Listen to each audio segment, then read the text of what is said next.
Brought to you by TechnoSpark 20 series smartphones.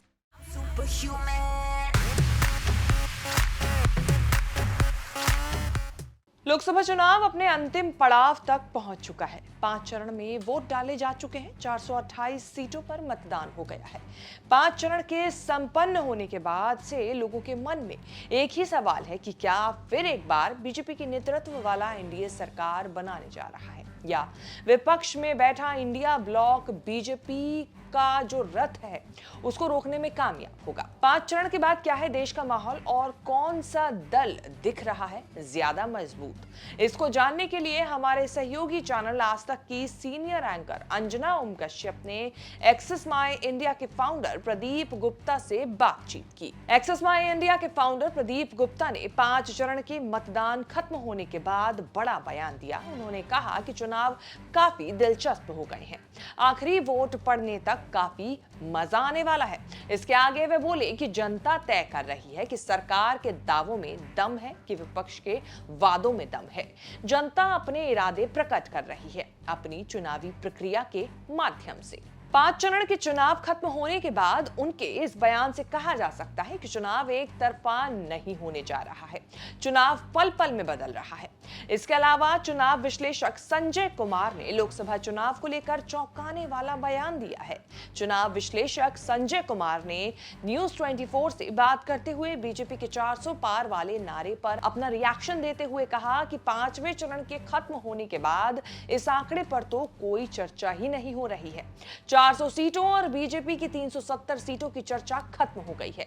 क्या BJP 2019 वाला प्रदर्शन दोहरा पाएगी, यानी कि बीजेपी 303 सीटें हासिल करने वाला अपना प्रदर्शन दोहराने में क्या कामयाब हो पाएगी, इसी पर चर्चा बनी हुई है।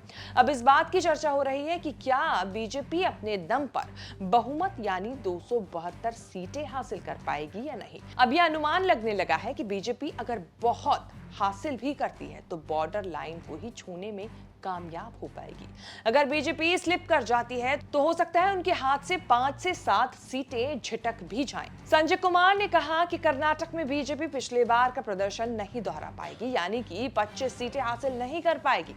संजय कुमार का मानना है कि कर्नाटक में कांग्रेस की सरकार है और वहां सीएम सिद्धरामैया और deputy CM DK Shivakumar दोनों कांग्रेस के लिए प्रचार कर रहे हैं, जिसका नुकसान बीजेपी को जरूर होगा। 2019 के चुनाव में महाराष्ट्र में बीजेपी ने 41 सीटें अपने नाम की थी। इस बार बीजेपी को 41 सीटें मिलना मुश्किल सा नजर आ रहा है। दिल्ली, हरियाणा और हिमाचल प्रदेश की सभी सीटों पर छठे और 7वें चरण में चुनाव होने हैं। ऐसे में इन पर बात करते हुए उन्होंने बोला कि हिमाचल प्रदेश की 4 सीटें बीजेपी वापस रिटेन कर भी सकती है और नहीं भी।